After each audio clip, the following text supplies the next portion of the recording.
ছোট ভাই কেমন আছো তুমি? ভাই ভালো আছি, আপনি ভালো আছেন? হ্যাঁ আমি ভালো আছি। ভাই বড় ভাই, তাহলে কি দরকার আমার কাছে আসলেন? আর কইস নি ভাই, মনে খুব কষ্ট। একটা বিড়ি খাবো, কাছে টাকা পয়সা নাই, টাকা পয়সা নাই, কোথায় যাই, কোথাও কোনো কিছু হচ্ছে না রে, হচ্ছে না। আরে বড় ভাই, এই কথা আগে বলবেন তো, যে আমার কাছে একটা বিড়ি আছে, বিড়িটা কি কইস, তোর কাছে বিড়ি আছে? আমি তো বিড়ি খুঁজি। रुको जरा। আরো আছে ভাই, আরো 10 টাকা আছে, নেন। কি কইস, তোর কাছে 10 টাকা আছে? এই নেন। দে দে দে দে।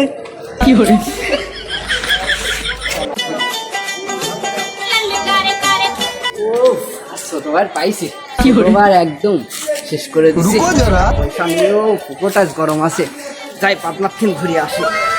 ছোট ভাই আজ কি দিয়েছে, ভালো লাগে রে, ভালো লাগা। আমি পারি না আর পারি না, আমি কেন মরি।